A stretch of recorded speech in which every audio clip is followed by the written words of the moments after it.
Okay, what's up everybody? So we're going to a no cool call that we diagnosed I want to say 3 or 4 days ago, but we found a leak at the outdoor unit, so we're gonna go ahead and repair that today.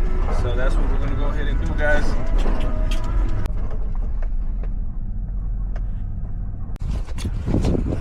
Okay, we are here.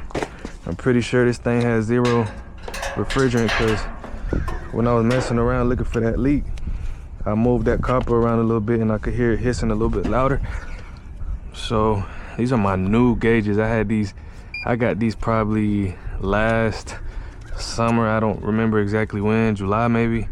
And I don't really use them much, but I try to take care of them.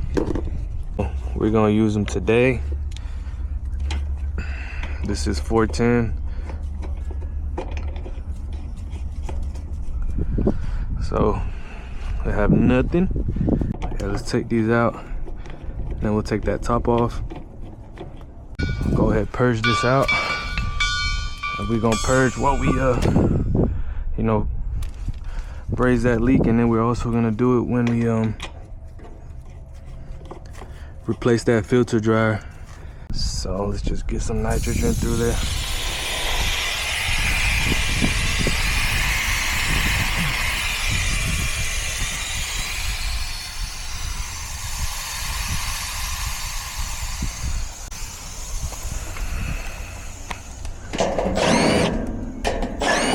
Pretty good day. I thought it was gonna be rainy today. I brought my canopy. I was gonna set it up. So we'll leave this right here.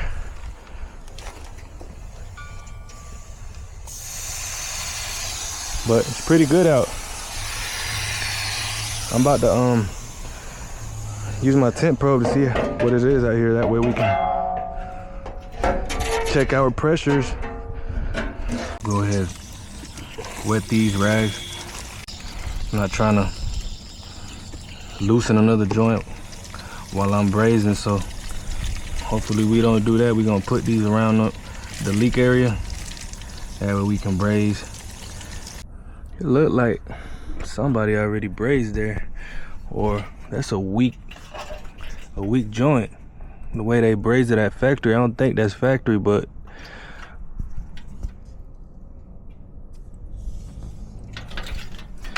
the one where the leak is on this side, but I'm just looking at that. They left that big nugget right there.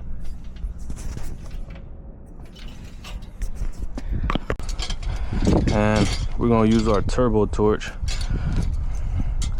I've been using the turbo torch since last summer.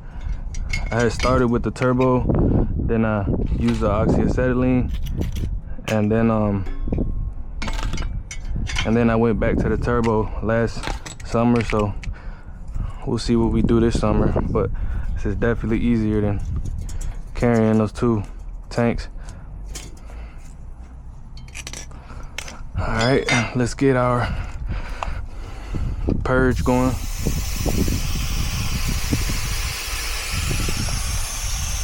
This thing erased already. I know it's this one, the second one, so.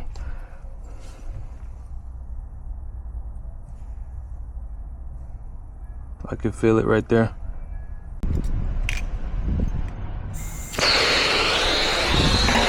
Only thing about this thing is loud, bro.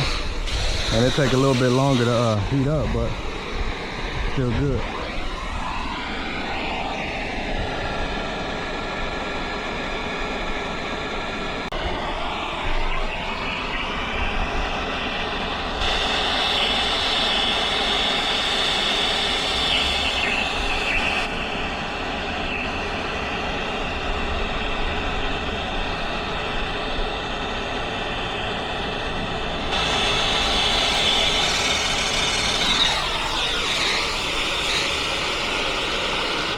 So I should have got it. I'm just gonna go ahead and mess with the other side a little bit just in case the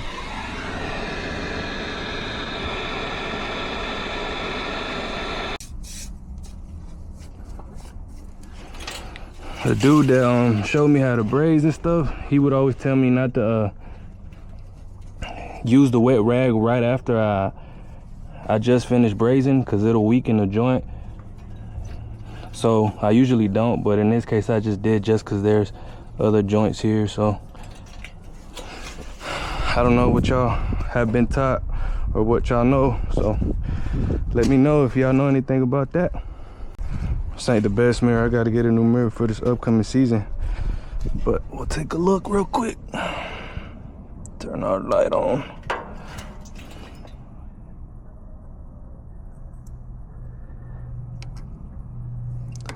The visual inspection looks okay, so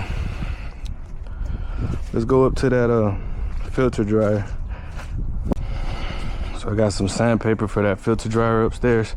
But yeah, guys, that turbo torch is nice when you don't have to carry all the 2 tanks to the attic, and it has different tips. I know a lot of people don't like it, but you know, if you can use it, see, there's a bigger tip, there's a bigger tip. It's pretty good. I mean, in my opinion, it's less heavy. So I know a lot of people don't like it. They say that oxyacetylene is the way to go, and that is somewhat true, but this is okay too, as long as you use your wet rags and you purge your nitrogen, you know what I mean? So I go ahead and sand it down. Yeah, everybody does stuff different. I go ahead and sand it down before I cut it. That way, when it's cut, I ain't gotta sand it and risk of getting this sandpaper, you know, dust inside the copper lines. Everybody do stuff different, you know what I mean? I'm not saying that's the wrong way or nothing. I'm not that type of person, you know. I don't think I'm right or nothing like that. I'm just telling y'all because y'all probably gonna be like, why is he sanding right now before he even cut the dryer? So that's why I do this. That's just how I was taught, really. So it just stuck with me. Not everything I was taught stuck with me now, but I tried to, you know, use the good stuff that I thought was good. So, and I would ask people a lot of questions. Why this, why that? And some stuff would make sense, some stuff wouldn't. So this makes sense in my opinion. All right, let's go ahead and cut this.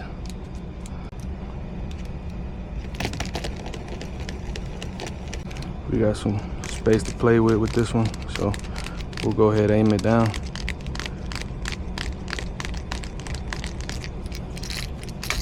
Like I said, guys, this, you might do this, you might not. It don't, I'm not saying I'm right, you know what I mean? I don't always do it. I'm not gonna lie, I don't always do it. If I don't got this deburring tool, I ain't about to go to the truck and go get it, you know what I mean? But if I got it, I'll do it. So it's one of those things. All right, this go to the coil.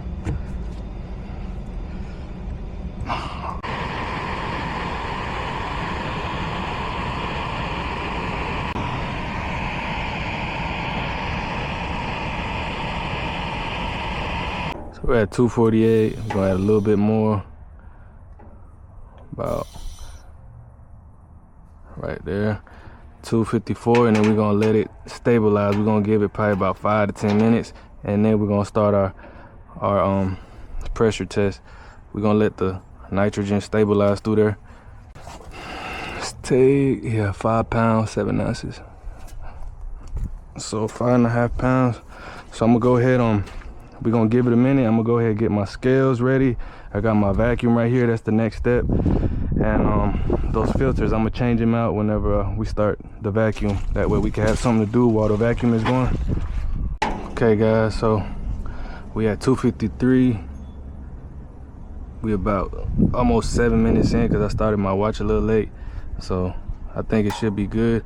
Now we're gonna click test tightness. We're gonna click enter, and now we're gonna count our drop if we drop any pressure.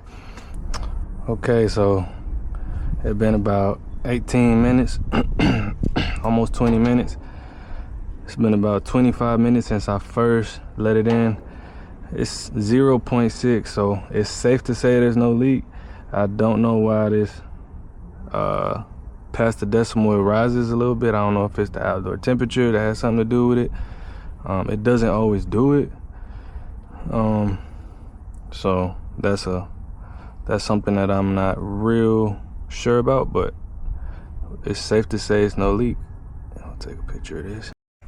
So we got our vacuum connected. We got 2 hoses. If I was only pulling out of the evaporator coil and the line set, I would only do the big hose. But since we're pulling out the complete system, we're gonna go ahead and do both hoses. And now we're about to start it up.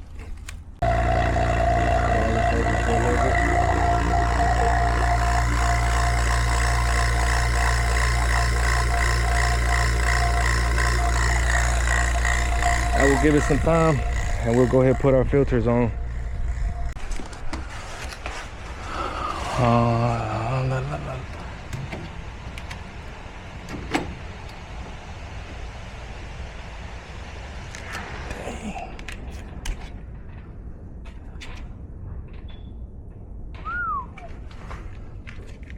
Boy, them filters were dirty. Alright guys, we're at 240. Go ahead and put some through the liquid line. So check that out guys, we at 250. I didn't start my Apple Watch, but that's the decay test. Alright, so that's zeroed out. We're gonna input our liquid line right here. We're still at 240. Sometimes it goes up, sometimes it doesn't. I don't know, but that dang sure makes me feel good for real. Let's go ahead and put this back together, then we'll break it. Let's make sure that we just purge it. Oh, so I'm just gonna purge it here. That should be good. And we're gonna go ahead and close this one so it won't mess up our gauge.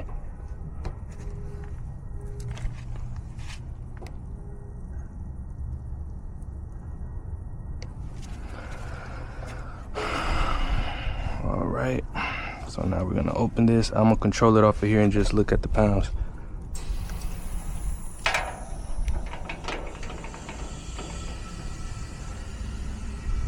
Oh, that's 1 pound right there. We're about right there. That's 5 pounds, 2 ounces. Alrighty, now we're gonna put our shredders in. We're gonna go ahead, take this off, put our shredders in.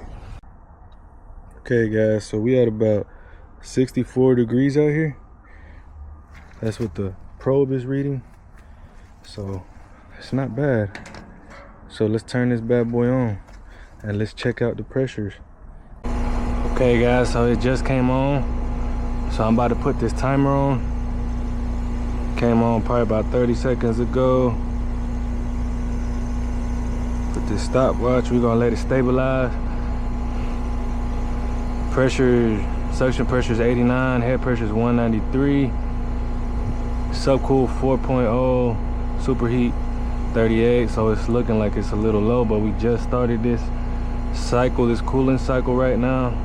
The ambient temperature out here, about 60 degrees, so that's not the best to charge anyways. So we're just gonna let this thing run for a little bit, let it stabilize. Meanwhile, we'll go ahead and start putting our tools up in there. Okay guys, so this is what my pressure's looking like. My superheat and my subcool looking like after like 13 minutes, about 14 minutes. So I went to a service update class by Bryant and Carrier. They said we should be waiting around 30 minutes. Excuse me, some people say 15, some people say 20, some people, they said 30. So really it's just about being patient. But I mean, today guys, we know we don't have a